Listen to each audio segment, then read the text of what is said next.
Икона на старогръцки означава образ.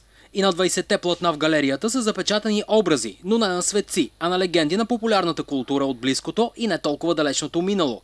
Икони от медиите, сцената, киното, музиката и политиката. Пред едните се прекланяме, т.е. пред съвременните икони, а пред другите се молим.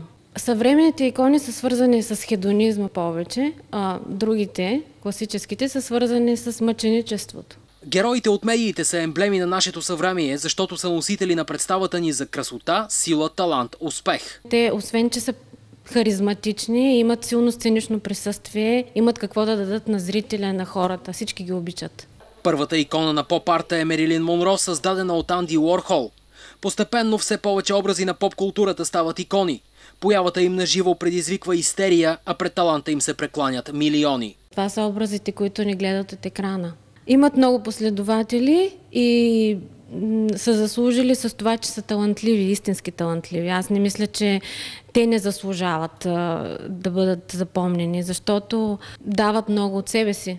От акварелните и маслени платна струи енергията в изпълненията на Майкъл Джексън, Джими Хендрикс, Аксел Роуз, Лили Иванова.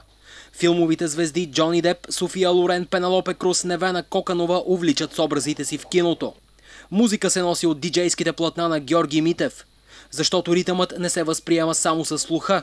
В дъното на галерията е разположен портрет на Владимир Путин, като част от поп-културата без никакви политически послания. Всеки може сам да се избере своя музика, както и своя икона, защото те са част от нашата същност. Всеки се оприличава с различен актьор, с различен певец, с различна известна личност. Винаги се съпоставяме с тях, може би подсъзнателно.